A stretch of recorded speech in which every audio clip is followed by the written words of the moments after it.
morning everybody, welcome to Vlogmas day 4. So I've already got the kids off to school for the morning and I've had something to eat and my hair is wet because I just got out of the shower. And now I'm either going to work on my cross stitch for a little bit or I'm going to do some writing. Not quite sure yet. Depends on if Gal wants the TV on or not. If she's doing work, then I'll probably write because she doesn't like a lot of noise when she's having to work on her schoolwork. So she's home today, so we're sharing time with the house. And yeah, so we'll see how it goes.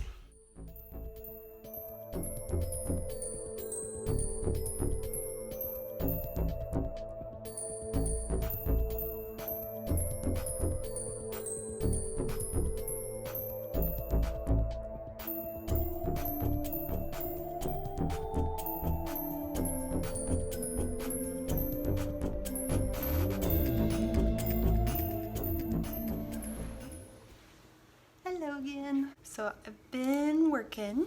I've gotten some work done on the cross stitch and some writing done. And I've gotten the kids off to the rest of their school day. So I have a little under 2 hours, more like maybe an hour and a half before I have to go get them. So I thought this would be a good time to read to you just a little bit of what I'm working on. Keep in mind that it's unedited and just a first draft. So nothing too exciting, but this is what I'm working on. Hunger. Always the first thought, always the last. Hunger settled at the back of his mind, heavy, uncomfortable, and always present. It wasn't his own, but it lingered in the rim of his stomach as if it was, left its hollow shadows deep within his skin. Dante methodically ripped off a piece of bread, pressed it between his lips, and chewed slowly. He was a grazer by necessity rather than by nature, meticulously spacing his food out bite by bite throughout the day. He was never hungry, but always eating, keeping food within reach even as he slept, prepared for the nights when their need would wake him in the middle of a dream, clawing through his veins with a hopeless desperation that made it impossible to remember that it was his burden, but not his pain. The bread settled comfortably in his stomach, and the cloying ache abated just enough to assure him that they could feel it too.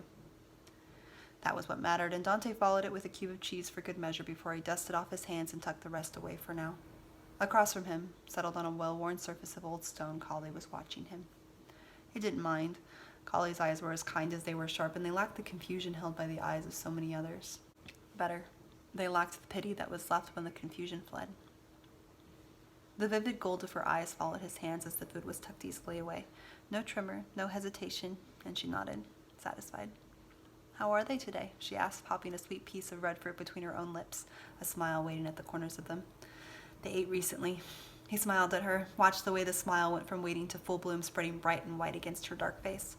Dark, but not as dark as his. Where he blended against a night sky, she was warm like chestnuts, like chocolate on the tongue, framed by a waterfall of black currently pulled out of the way with a simple braid. The smile made her warmer still, golden eyes crinkling at his simple pleasure. "Last night, more than they usually get, so it's not so bad today." Collie hummed happily for that, and Dante lifted a hand to his chest with a silent agreement, pressing into the only feeling more constant than the hunger. The warmth he could only describe as them, his Ekath. The life force of the one person tied just to him which had lived under his skin much longer, much stronger than the burden of pain and need. It tasted like music, felt like cinnamon. The old friends let the silence stretch between them again, the sun high in the sky and the air still and hushed with heat. There was a desert home, and though the shade was only a few degrees cooler than the light outside, they were thankful for a lack of wind that would only push the hot air against their skin, just as the oven door would release its heat to attack you when you opened it. Dante leaned back, rough bark of a twisted, wind-beaten tree keeping him up, and the tightly twisted rows of his dark braids cushioning his head. He closed his eyes, drifting to the sound of nothing at all when Collie spoke again, halting and starting twice before she forged bravely forward. "Well, that is..." A clearing of her throat, and Dante's dark eyes lifted to watch her struggle. "Are you seeing the council again tomorrow?" Tomorrow. A subject they had been carefully skirting around for weeks, months even. Collie had seen 19 summers, had been waiting for this day for so long, and now that it was here, Dante knew she was terrified. But her Ekath turned 17 tomorrow. The ceremony was almost here, and with it came the council.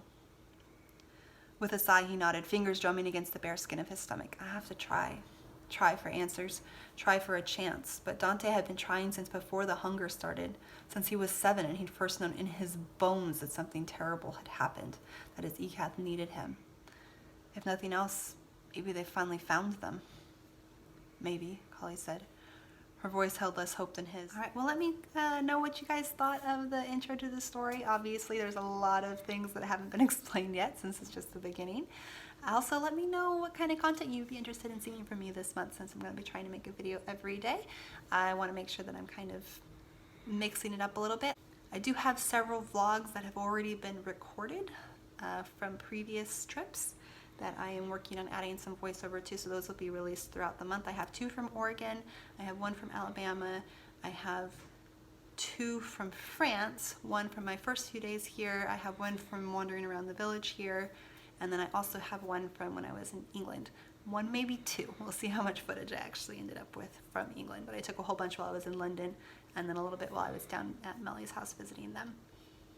Let me know if there's any kind of videos you guys would like to see in the middle when I'm not doing vlogs, so days like this when I'm just going to be talking to you for a little bit.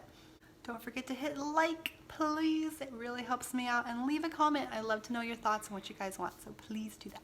So I'm going to say goodbye now, but I will see you guys tomorrow.